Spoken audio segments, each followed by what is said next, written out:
Bueno, amigos, aquí estamos de nuevo ya en el 28º día. Hemos entrado en un momento del libro en el que vamos a hablar, o estamos ya hablando de mitología. Hemos hablado de Rus Baal. Ese es el eslabón a partir del cual Belicena nos va a introducir en estos días en que se habla de mitología. Pero vamos a hacer una aclaración. En realidad, Belicena está haciendo más de lo mismo. Ella habló durante muchos días de religión, del engaño de la religión. Los sacerdotes levitas venían de Sidón, se introdujeron en la religión y bueno, al final terminábamos adorando a Jehová, Satanás.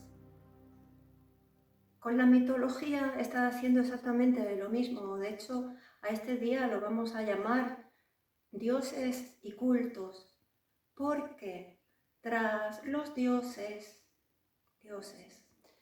de la mitología greco-romana, a través de complejos eslabones, nos lleva al final a que están adorando a Jehová. Pero todo esto vamos a irlo viendo muy poquito a poco. Así que venga, vamos a ver el glosario.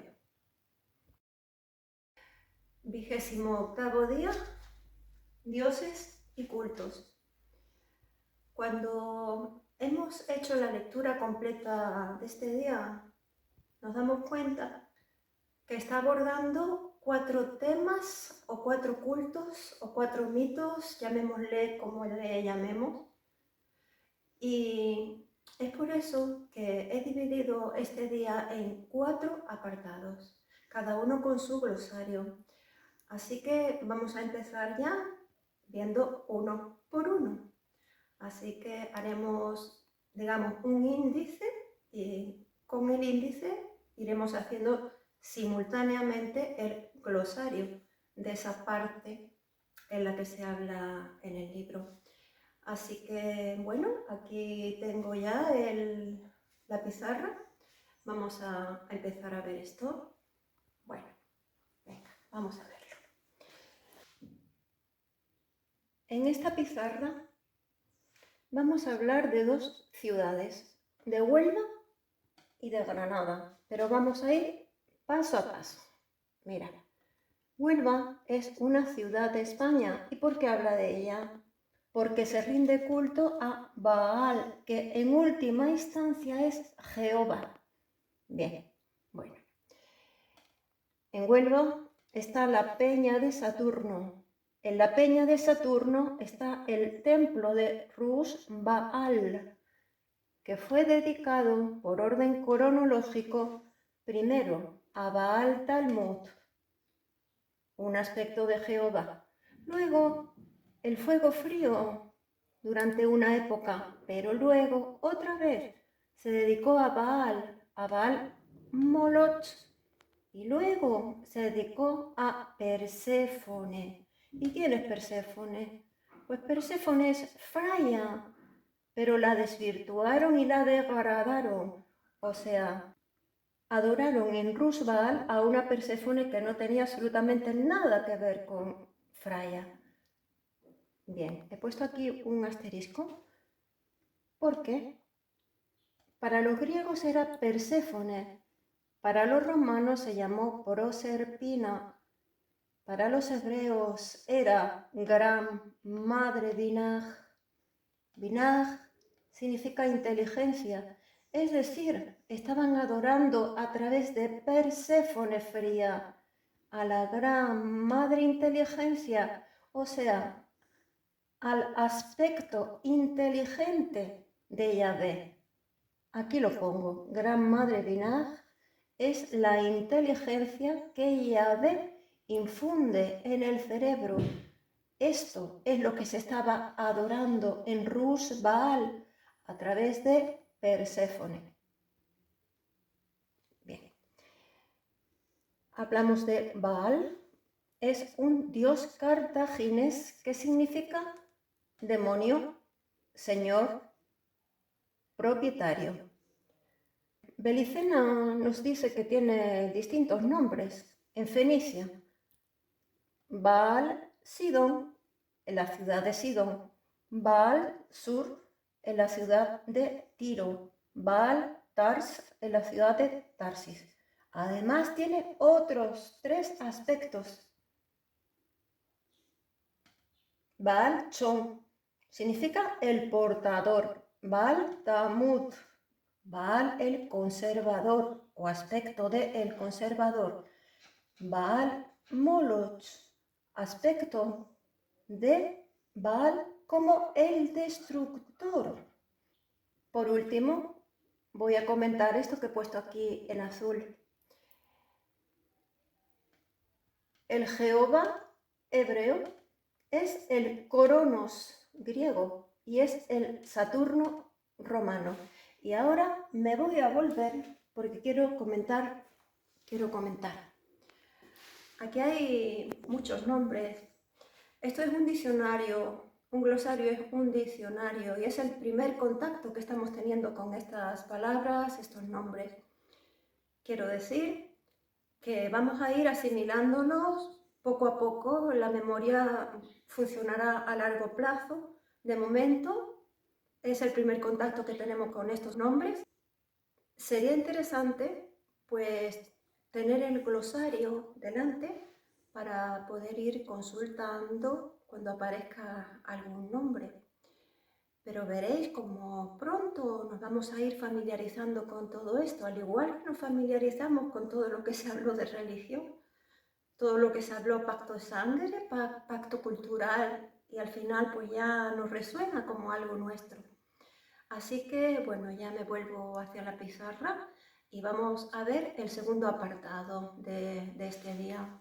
Mira, habla Belicena de Granada. Granada es un fruto, pero es que también es una ciudad, otra ciudad de España.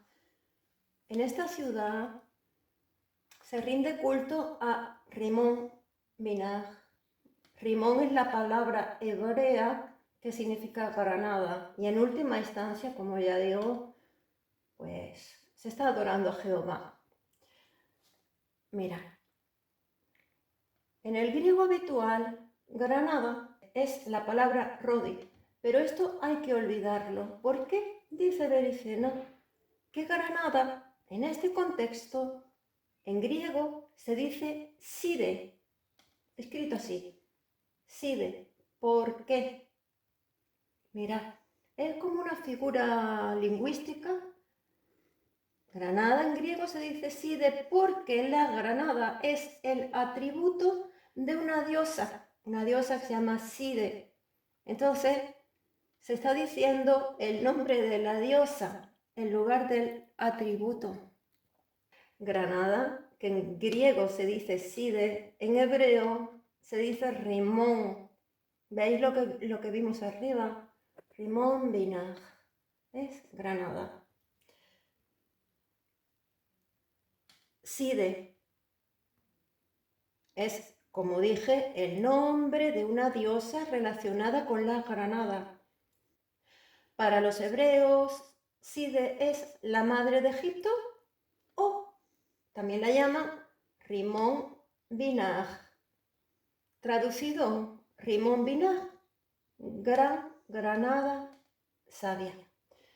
Belicena nos habla luego de la ciudad de Granada, en Andalucía, España. Esta ciudad, hasta el siglo XI después de Cristo, estuvo formada por ciudadelas como los granos de una granada. Y entre ellas, entre estas ciudadelas, destaca dos, porque son contrapuestas. Mirad, una era Vira o Viria, pertenecía al pacto de sangre, y otra era Garnaza, que pertenecía al pacto cultural. Posteriormente, y por desgracia, la ciudad de Garnaza terminó absorbiendo a la de Vira. Todo esto lo vais a entender mucho mejor ya cuando lo lea en el resumen. Continuamos. A este apartado lo he llamado Urano, Cronos, Zeus. Esto se corresponde con un mito griego que se llama el mito de la creación. Veréis, Urano es el padre de Cronos y Cronos es el padre de Zeus. Cada uno es enemigo del siguiente, es decir, Zeus vence a su padre Cronos y Cronos castra a su padre Urano. Lo vais a entender ahora mucho mejor. Son 3 generaciones de dioses. La primera, Urano con Gea. Aquí el importante es Urano porque Urano representa el cielo y el origen, pero junto con Gea, la tierra, tienen a la segunda generación de dioses. Destacamos Cronos. Cronos, que simboliza el tiempo y se corresponde con Jehová. Su esposa es Rea, pero de Rea no vamos a hablar. Sus hermanos son los cíclopes, que se corresponden con los atlantes blancos. Y están también los gigantes y los hecatonquiros. Los pongo, pero no se va a hablar de ellos. Es decir, aquí de lo que se va a hablar es de Urano, que es el cielo o el origen, de Cronos, que es Jehová y simboliza el tiempo, y de Cronos, junto con Rea, nacen los dioses olímpicos. Estos son los dioses que habitualmente aparecen en los mitos griegos. En el mito en el que vamos a hablar aparecen distintos dioses olímpicos, que son los que he puesto aquí en azul. Voy a decir quiénes son y con quién se corresponden. Zeus es Cristos Lucifer. Poseidón es Ra, el rey de la Atlántida. Hades es Vides, el señor de Agartha. Apolo, simplemente vamos a llamarlo el hiperbóreo. Todos son dioses benévolos. Todos van a luchar contra Cronos Jehová. Continúo. Por último, Artemisa, llamada la diosa Osa. De hecho, en griego, Osa, oso, se dice Arctos. Recordad, Arturo Siagnagel, al que Belicena reconoció como de sangre pura por su apellido, está relacionado con esto, con el nombre Arctos, Osa, u oso. Bien, he querido aquí poner los demás dioses olímpicos porque van a seguir apareciendo en días sucesivos.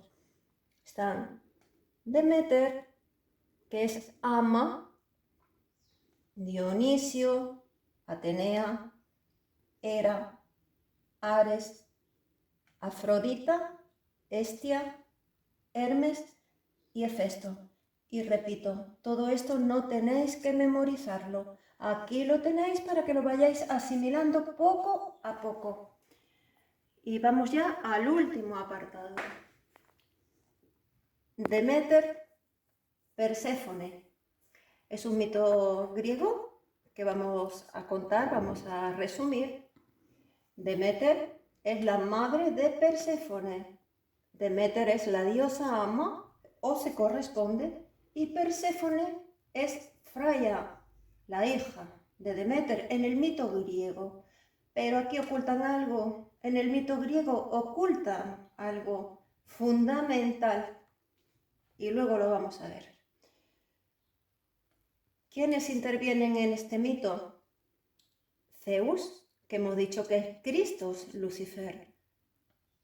Hades, bueno, antes de seguir, decir que nos presentan a todos como estos dioses atlantes blancos, nos los degradan. Los sacerdotes del pacto cultural en el mito griego. Bueno, continúo. Demeter es Ama, la diosa Ama. Perséfone, ya dije, es Freya, su hija.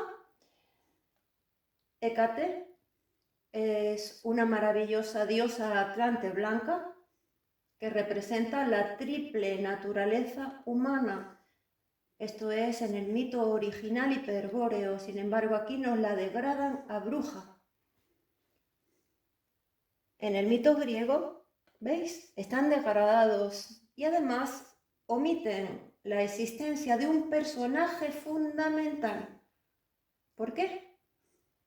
Porque enseñó al hombre el regreso al origen, lo cual está relacionado con el misterio del laberinto. Bueno, ya podéis adivinar que ese personaje es Nabután. Lo omiten en el mito griego. El misterio del laberinto. Mirad. El Minotauro se corresponde con Dioniso Jehová y Dédalo, que es el constructor del laberinto. Me estoy refiriendo a otro mito griego. Dédalo es Nabután, constructor del laberinto. Vuelvo aquí. El Minotauro, que es Dioniso Jehová, es el que guarda la puerta del laberinto. Claro, para que no podamos encontrar la salida del mundo de la ilusión y volver al origen. Continúo por aquí. Aquí aparece esta palabra, el signo Tirodilgibur. Bien, formado por burunas increadas. Este signo, Nabután lo proporciona a los hombres dormidos, desorientados, que buscan el camino para transitar el laberinto y regresar al origen. Y bueno, como veis, ha habido muchísima información en el glosario, pero toda esta información que se ha dado aquí va a hacer que el resumen sea mucho más ameno, porque no me tendré que ir deteniendo en cada punto para explicar de quién estamos hablando. Así que, venga, vamos a ver lo que es el resumen. 28º día, dioses y cultos. Vamos a seguir viendo cómo fuimos engañados a través de los cultos dedicados a dioses que algunos de ellos ni siquiera conocemos.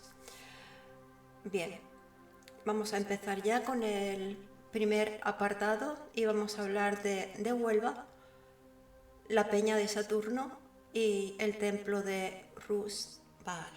Bien. Bueno, en el sur de Huelva se encuentra la peña de Saturno. Sobre la orilla izquierda de la confluencia de los ríos Tinto y Odiel. Desde allí se domina la comarca de Palos. En la peña de Saturno, sobre una elevación de 37 metros de altura, se erigió el templo de Rus Baal. ¿A quién estuvo dedicado aquel templo? Aunque hasta el siglo III a.C. los hebreos adoptaron para Baal el aspecto de el destructor, es decir, Baal Moloch. Sin embargo, el templo lo dedicaron en un principio a otro aspecto, a Baal Talmud, el conservador. Eso fue al principio. A partir del siglo III, al hacerse cargo la casa de Tarsis del señorío tras una sangrienta guerra contra los fenicios, el lugar estuvo consagrado al culto del fuego frío durante un tiempo. Luego vino la invasión cartaginesa, es decir, Fenicia, de Amílcar Barca, con lo que el templo volvió a consagrarse a Baal, pero esta vez sí, al aspecto destructor, a Baal Moloch. Posteriormente, con la llegada de los romanos a la península ibérica, el templo de Saturno se dedicó a su nieta que es Proserpina o la Perséfone griega. Claro que en este momento aquella diosa hiperbórea, la antigua Fría, había sido ya desvirtuada por los sacerdotes del pacto cultural y se había convertido en la gran madre Binah o inteligencia que Yahvé infunde en el cerebro. Es decir, a través de Proserpina Perséfone se estaba adorando en Rus Baal a un aspecto de Jehová. Bien. ¿Quiénes fueron los que construyeron aquel templo, el de Rus Baal? De eso vamos a hablar. Empezamos con Moisés. En el siglo XIV a.C., Moisés permitió que los sacerdotes que adoraban a Yahvé le levantasen altares y templos en distintos lugares. Pues bien, fueron estos mismos sacerdotes más adelante quienes harían construir el templo de Rus Baal. Entonces nos vamos a adelantar en el tiempo y nos vamos al siglo X a.C. con Salomón, época de la conquista de Onuba, Huelva, por los fenicios. Pues bien, en este momento, en el siglo X a.C., los comerciantes hebreos que viajaban a Tarsis, que está en Huelva, en busca de metales preciosos, solicitaron a los fenicios que edificaran el templo de Rus Baal en Tarsis. Los viajes de los fenicios a Tarsis están documentados en un pasaje de la Biblia. Vamos a leerlo. 1 Reyes 10, 21. Todos los vasos que utiliza el rey Salomón para beber son de oro, y todos los utensilios de la casa del bosque del Líbano eran de oro fino. No había nada de plata, no se hacía aprecio de ella en los tiempos del rey Salomón, porque el rey tenía una flota en Tarsis, junto a la de Hiram. Hiram es el rey de Tiro. Y cada 3 años llegará la flota a Tarsis, que traía oro, plata, marfil, monos y pavos reales. Bien. Pasamos al siglo VIII a.C. Esto fue 200 años después de Salomón y 500 antes de la caída de Tarsis en manos de Cartago. El profeta Isaías, que poseía la Jochma, profetizó con precisión matemática la caída de Tarsis. Leo Isaías 23:1. Dice la cita: Gemid, naves de Tarsis, que está devastado vuestro puerto. ¿Quién lo planeó?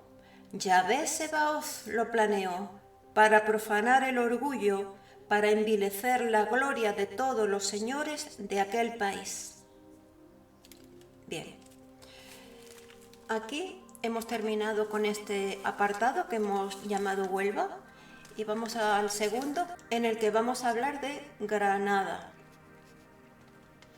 Vamos a empezar hablando del culto a Rimón Binah, que significa la Gran Granada Sabia. El culto a Rimón Binah tiene su origen en los sacerdotes hebreos, los cuales lo transportaron a otros lugares.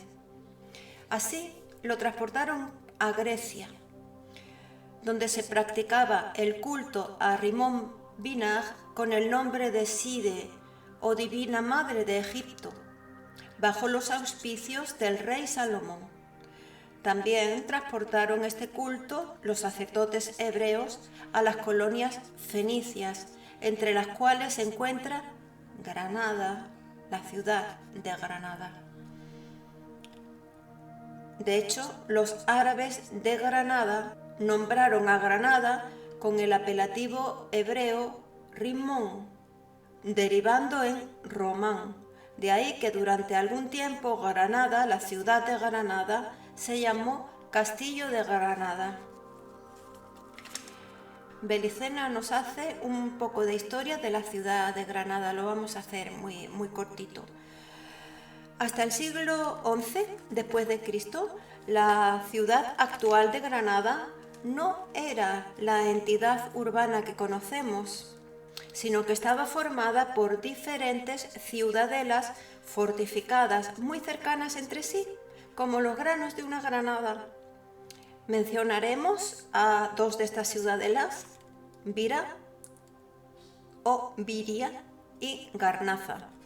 Viria significa hombre semidivino, héroe que participa de la divinidad, guerrero sabio, etc. Por lo tanto, estaba habitada por los partidarios del pacto de sangre. En cambio, Garnaza estaba poblada por acérrimos representantes del pacto cultural. Ocurrió que en el siglo XII, Garnaza terminó absorbiendo a Vira, la cual quedó dentro de las murallas de Garnaza. Y los hebreos interpretaron este hecho como un signo inequívoco de su destino mesiánico. Bien, hablamos brevemente de cómo durante la conquista musulmana de la península, Granada fue poco a poco pasando al control de los judíos. Los musulmanes concedieron a los hebreos la ciudadela de Garnaza, en compensación de los favores recibidos en la ocupación de España. La forma de referirse a Garnaza fue entonces el castillo de los judíos. Castilla, pues era el lugar donde los judíos instalaron su alquería, también se la llamaron la Cora de Castala, Cazala, Gacela. Y esto, es decir, el hecho de que Garnaza pasara a pertenecer a los judíos, favoreció que ellos, los judíos, se fuesen expandiendo hasta que, un siglo después, en el siglo XIII, después de Cristo, ya estaban bajo su poder Elvira, Medinat Alhambra y Medinat Castilla. Bueno, aquí terminamos ya de hablar de Granada y pasamos ya a otro apartado. Bueno, a este apartado ya dijimos en el glosario, lo hemos llamado Urano, Cronos, Zeus, 3 generaciones de dioses. ¿Por qué?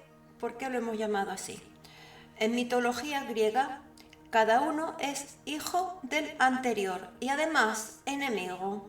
Cronos castra a su padre Urano y Zeus entabla una batalla contra su padre Cronos. Y esta batalla está relacionada con lo que pasó en la Atlántida.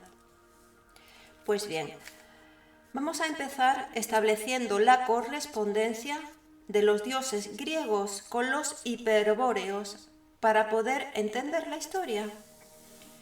La primera generación de dioses griegos era Urano y Gea. Urano se corresponde con el origen y Gea con la tierra. Pues de Urano y Gea nace la segunda generación de dioses griegos y vamos a ver la correspondencia con los hiperbóreos. Los griegos son Cronos, Rea, los cíclopes, los gigantes y los hecatonquiros. Aquí lo que nos interesa hablar es de Cronos, que se corresponde con Jehová, y de los cíclopes, que se corresponden con los atlantes blancos. De Cronos y Rea, Cronos, Jehová y Rea, pues nacieron la tercera generación de dioses, que son los dioses llamados olímpicos, que son los que normalmente aparecen en los mitos griegos. En la historia que vamos a narrar están involucrados algunos de los dioses olímpicos. Todos son benévolos y vamos a mencionarlos. Pues bien, Nombraré los 5 dioses griegos que van a participar en esta historia, pero también mencionaré el dios hiperbóreo con el que se corresponde. Están Zeus, que es Christos Lucifer, Poseidón, que es Raaf, el rey de la Atlántida, Hades, que es Vides, el señor de Agartha, Apolo, el hiperbóreo, y Artemisa, diosa osa. Voy a decir algo de Artemisa y Apolo. Están muy relacionados. En mitología griega eran hermanos gemelos y entre ellos había muchísima complicidad. De hecho, los atributos de uno y otro son los mismos, el arco y la flecha. De Artemisa, la diosa osa, también voy a decir algo. Adelanto que en el día siguiente esta diosa, que es benévola, Atlante Blanca, jugará un papel muy importante, porque ella, que es amiga de los animales, de hecho es la diosa de los animales y también es la diosa de la virginidad. Me estoy refiriendo a Artemisa. Pues ella hizo que un jabalí matase a Adonis, que es otro aspecto de Jehová, dios oscuro asimilable a Jehová. Bueno, he citado 5 dioses olímpicos que van a participar en la historia, pero los dioses olímpicos en la mitología griega son 12 o 14, según el autor. O sea, no se ponen de acuerdo. Pero manteniendo que son 14, los dioses que conforman el panteón del Olimpo, el panteón olímpico, los otros dioses olímpicos, aparte de los que ya he mencionado, es decir, aparte de Zeus, Poseidón, Hades, Apolo y Artemisa, los que no he nombrado son Deméter, Atenea, Hera, Ares, Afrodita, Hestia, Hermes, Hefesto y Dionisio. Dijimos antes que Cronos se corresponde con Jehová. Pues hay fuentes que lo acreditan. Belicena nos da una, es la Biblia. Bien. Belicena nos comparte 2 citas de la Biblia en las que se aprecia claramente la identidad de Jehová en Cronos y también en Adonis. Dice Belicena: en el siglo VIII a.C., la identidad de Jehová y Saturno, bueno, Saturno es el Cronos romano.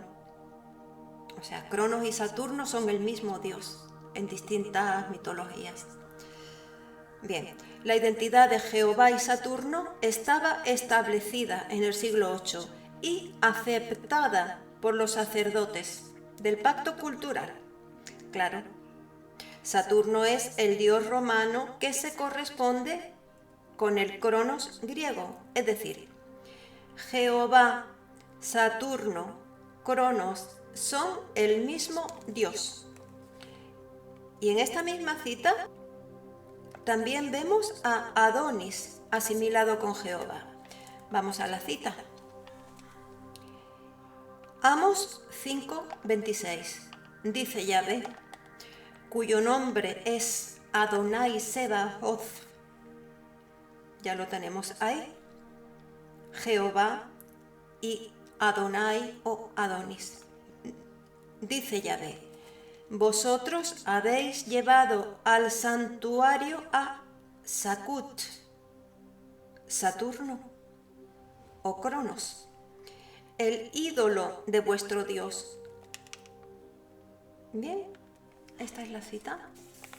Continuamos, porque luego dice Belicena que la situación no cambió después del cautiverio. Recordad, el cautiverio de Babilonia. Recordad que esto fue en el siglo V a.C., época en la que se adoraba indistintamente a Jehová o a Tamuz Adonis. Leemos la cita. Ezequiel 8:14. Luego me llevó a la entrada del templo de Yahvé que mira al norte, y vi que había allí unas mujeres sentadas llorando la muerte de Adonis Rimón Tamuz, es decir, Adonis la granada. Nos está diciendo la cita que en el templo de Yahvé se estaba adorando a Adonis. Bueno, pues ahora sí, vamos ya a pasar a ver el relato, el mito griego de Urano, Cronos, Zeus. Y simultáneamente, a medida que lo vamos relatando, vamos a ir viendo lo que eso significa en el mito original hiperbóreo. Venga, pues empezamos. De Urano, que es el origen, vinieron al mundo Cronos, Jehová, personificación del tiempo, y los sucesivos espíritus hiperbóreos, tanto los traidores que encadenaron a sus camaradas al animal hombre, como a los liberadores que procuraban su orientación y regreso al origen. Cronos, Jehová, castra a su padre, Urano, el origen, lo cual significa que Jehová cierra el origen a los espíritus hiperbóreos. Y además, Cronos, Jehová, declara la guerra a sus hermanos, los cíclopes, los atlantes blancos. Cronos es enemigo, por tanto, de su padre y de sus hermanos, es decir, el tiempo es enemigo del origen y de los atlantes blancos. Pero Cronos también es enemigo de sus propios hijos, que son los dioses olímpicos. Entre ellos, y el más importante, pues Zeus, Lucifer, que fue el que se rebeló contra su padre, Cronos, Jehová.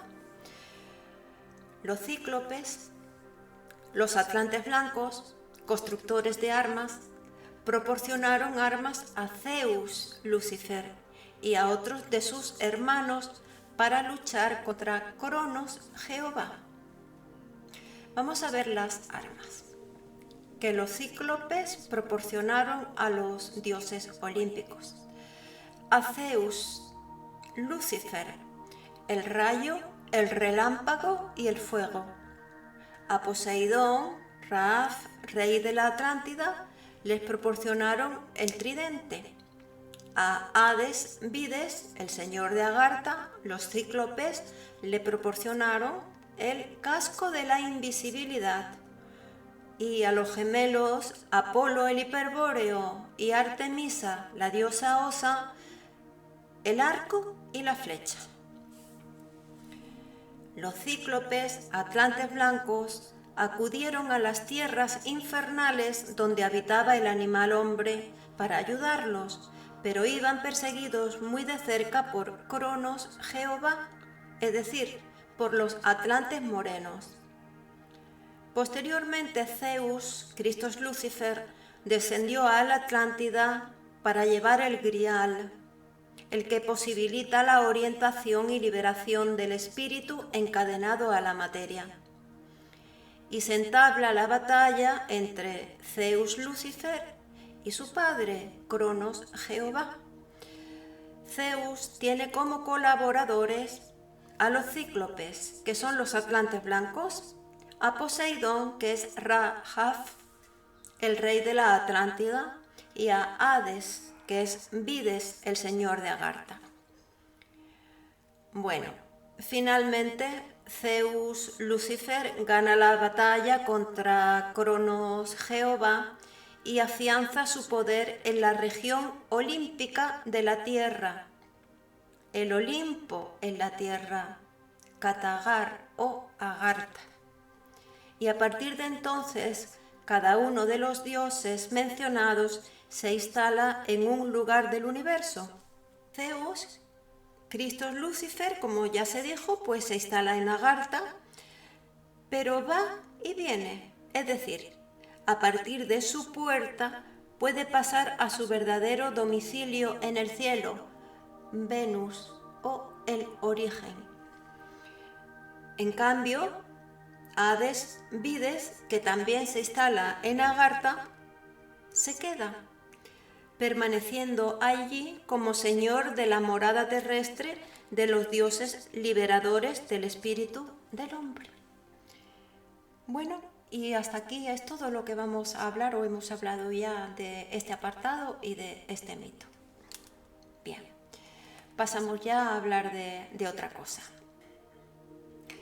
Bien, hablaremos del mito griego de Deméter y Proserpina, pero además hablaremos de lo que nos ocultaron concretamente a un dios que no se menciona en el mito. Ya sabemos que es Nabután y que es desvelado por la sabiduría hiperbórea. Así que vamos a empezar por establecer la correspondencia de los dioses griegos que aparecen en el mito griego con los dioses hiperbóreos. Empezamos con Zeus, que ya hemos dicho que es Christos Lucifer, Deméter, que es la Virgen Ama, Perséfone, que es la diosa fría, y Hades, que es Vides, el señor de Agartha. También aparece aquí Hécate, que era una maravillosa diosa atlante blanca que simboliza la triple naturaleza del hombre, es decir, cuerpo y alma creados y el espíritu increado. Bien, vamos a ver ahora cómo los sacerdotes del pacto cultural desvirtuaron y degradaron a estos personajes. Perséfone, fría, era una antiquísima diosa atlante blanca que recibió el consejo de bajar al país de los muertos, a la tierra de los hombres dormidos, para ayudarlos. En cambio, en el mito griego es una diosa cruel, evocada en el culto a Cronos Jehová. De hecho, el templo cartaginés de Rus Baal está dedicado a Perséfone, para el culto de Baal Moloch, el aspecto destructor de Baal Jehová. Hablamos de Hades Vides. En el mito griego, por la conspiración del pacto cultural, se nos presenta como un personaje oscuro, el señor del infierno, o mansión de los muertos, o Tártaro, o el Hades. Además, en el mito griego, Hades rapta a su sobrina Perséfone y se la lleva a su morada, cuando veremos que no la raptó. Y por ende, se pone como cómplice del rapto a su hermano Zeus, Christos, Lucifer. En cuanto a Hécate, esa maravillosa diosa atlante blanca es presentada en el mito griego como bruja, degradada a la diosa de la hechicería. Bueno, pues ya así vamos a contar lo que es el mito griego y luego vamos a ver lo que se oculta tras ella. Vamos a contar el mito de Deméter y Perséfone, el mito griego. Deméter, que es ama, estaba entristecida porque su única hija, primer punto que vamos luego a comentar, única hija, Perséfone fría, había sido secuestrada. Otro punto, secuestrada por Hades Vides, con la complicidad de su hermano Zeus, Christos, Lucifer. Lo repito, Deméter estaba entristecida porque su única hija Perséfone había sido secuestrada por Hades con la complicidad de su hermano Zeus. Deméter desciende desde su morada en el Olimpo a la tierra donde habita el animal hombre y busca a su hija durante 9 noches por la tierra, portando una antorcha en cada mano.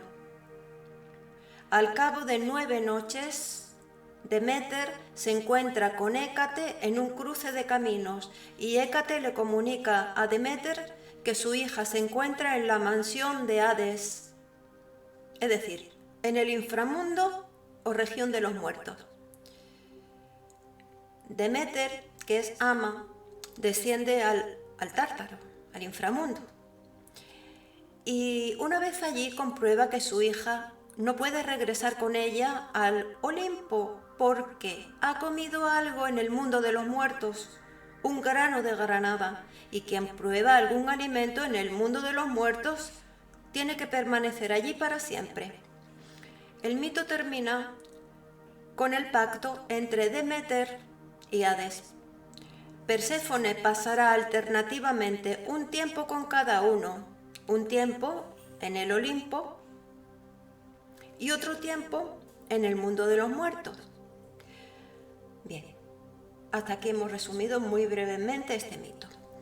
Este mito formaba parte de los misterios de Eleusis, donde se explicaba solo al iniciado su verdadero significado, que vamos a ver a continuación. Perséfone era hija única de Deméter en el mito griego. Falso. Deméter ama tuvo 2 hijos, Fría Perséfone y Nabután.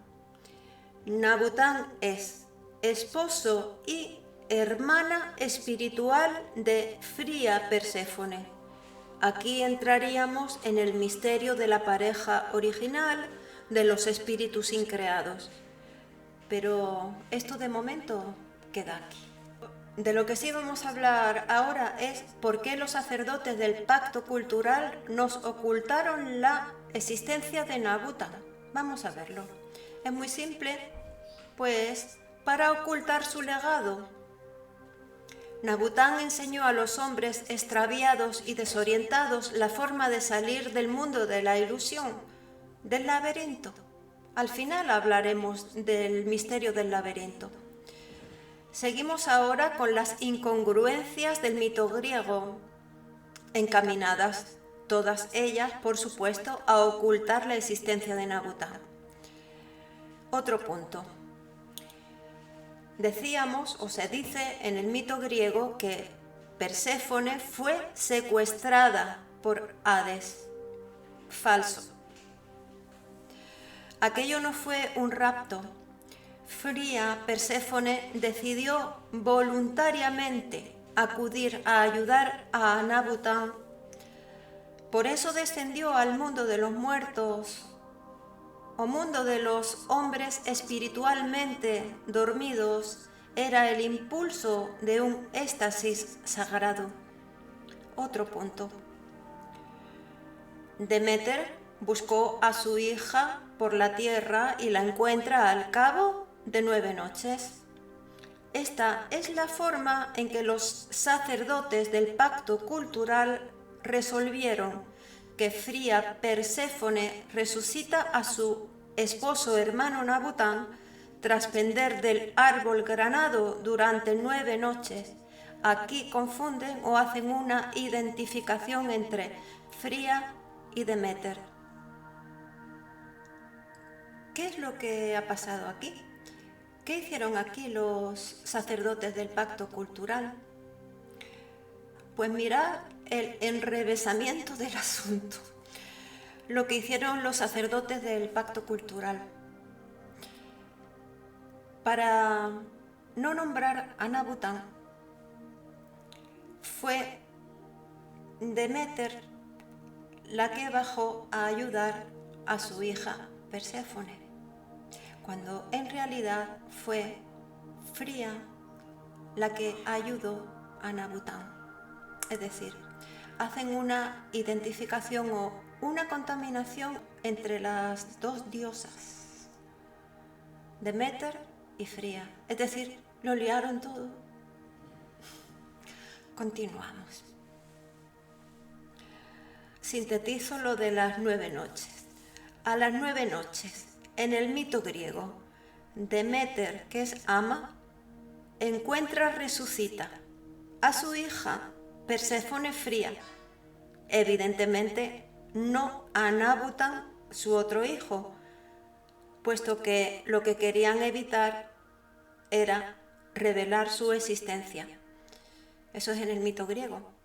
En el mito original sabemos claramente que es Fría la que resucita a su hermano espiritual, Nabután. Continuamos con otra incoherencia del mito griego. En el mito griego, ¿qué hizo Perséfone? Comió un grano de granada y por eso no podía volver con su madre al Olimpo. Vamos a ver lo que esto significa realmente. Pues que el que se alimenta de la ilusión de la vida, del árbol granado, que es el árbol de la vida, deja entrar en sí mismo el engaño del uno. Queda encadenado para siempre en la materia, en la calidez de la vida. No despierta espiritualmente y por tanto no puede regresar al origen. Pasamos a explicar otro punto que aparece en el mito griego. Lo del cruce de caminos. El cruce de caminos se corresponde con el laberinto. El laberinto es el mundo de la ilusión, en la vida. Es el laberinto en el que se ve perdido o desorientado el hombre. En este punto, antes de continuar, tengo que hacer referencia a otro mito griego, que es el mito del laberinto donde habita el Minotauro. El Minotauro se corresponde con Jehová, que es el guardián del laberinto. Y el laberinto fue construido por Dédalo. Y en ese mito, Dédalo es Nabután.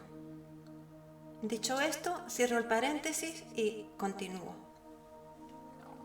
Bien, como acabo de adelantar, Dédalo, Nabután, es el constructor del laberinto. El Minotauro que habita en el laberinto simboliza el cierre. El Minotauro, que es Jehová y que habita en el laberinto, simboliza el cierre al origen. El Minotauro, que es un ser mitad toro, mitad hombre, como el dios Dionisio, asimilado a Jehová por los antiguos hebreos. Bien, acabamos de dar aquí mucha información y muy sintetizada, porque hemos hablado de un mito griego y a la vez hemos dicho lo que eso significa en la sabiduría hiperbórea. Sintetizando está el mito griego del laberinto. El mito griego del laberinto, donde habita el Minotauro y que fue construido por Dédalo. Y luego hemos dicho con quiénes se corresponden estos tres personajes. Entonces, sintetizando, con lo que nos tenemos que quedar es que los sacerdotes del pacto cultural, al ocultar a Nabután, nos ocultan el acceso al origen. Es Jehová, representado por el Minotauro, el que cierra la puerta del laberinto. El Minotauro, Jehová, es el guardián del laberinto, es decir, el que encierra al hombre en el mundo de la ilusión, impidiendo su regreso al origen. Y ahora sí, ya para terminar, vamos a desvelar el misterio de cómo Nabután revela al hombre desorientado la salida del mundo de la ilusión, del laberinto. Bien, Nabután proporcionaba al iniciado un signo para realizar el trayecto por el laberinto. El signo Tiro de Ingibur, formado por runas increadas. El signo Tiro de Ingibur permitía al espíritu encadenado despertar, encontrar la salida y orientarse hacia el origen. Para encontrar la salida, el iniciado necesitaba algo que Nabután ya tenía: el concurso de su pareja espiritual original, su divina esposa Fría. Si no la tiene, puede morir espiritualmente al cabo de pender durante 9 noches del árbol de la vida, del terror, del granado. Fría ayudó a Nabután comiendo un grano de granada, un grano de la vida, bajó a la tierra y se convirtió en perdiz, y como perdiz danzó, y mediante su danza, Nabután resucitó con la comprensión de la salida del laberinto, del mundo de los hombres dormidos, de la muerte en vida. Y así fue como luego reveló Nabután a los hombres dormidos la salida del laberinto, el secreto ocultado por los sacerdotes del pacto cultural en el mito griego. Y así, para finalizar, no podemos dejar de hablar del importante papel de Fría Perséfone en todo esto. La Perséfone griega debía pasar periódicamente un tiempo con Hades en el mundo de los hombres muertos espiritualmente y otro tiempo con su madre en el Olimpo, es decir, Venus o el origen.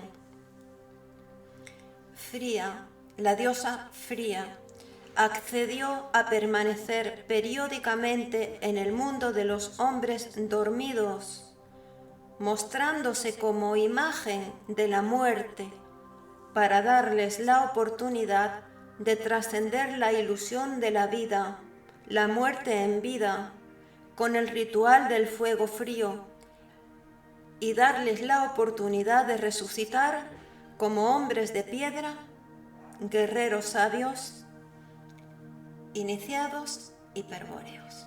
Y bien, amigos, antes de despedirme en este día, quisiera comentar que tenemos la responsabilidad de mantenernos fuertes porque somos necesarios, y aunque algún día que otro nos sintamos decaídos, tenemos que volver a nuestro centro una y otra vez. Nunca antes, en ninguna época, hubieron o existieron personas con acceso a tanta información y personas que buscasen con tanta ansia, con tanta inquietud, información para volver al origen. Incluso diría yo, personas que están ya conectadas con el origen, con su parte espiritual.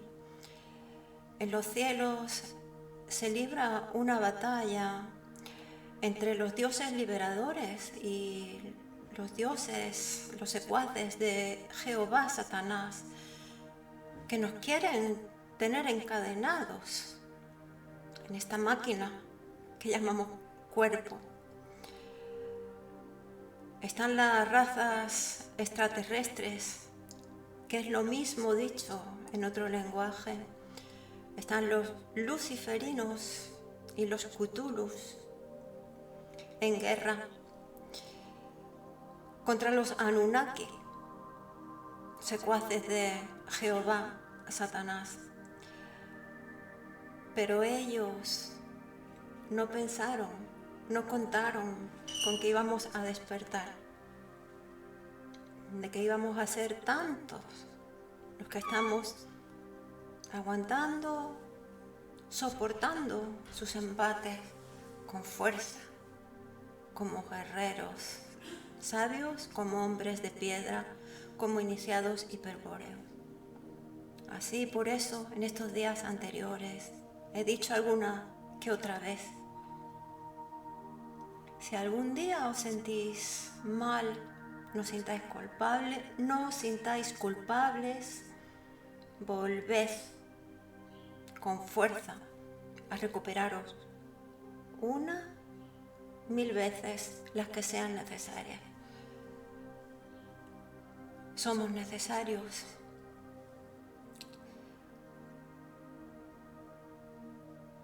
Pienso que estamos ganando la batalla final con la ayuda de los dioses liberadores y con tantos espíritus encarnados, conectados con su parte espiritual. Así que amigos, ahora sí, os espero ya en el próximo día, que será el 29º.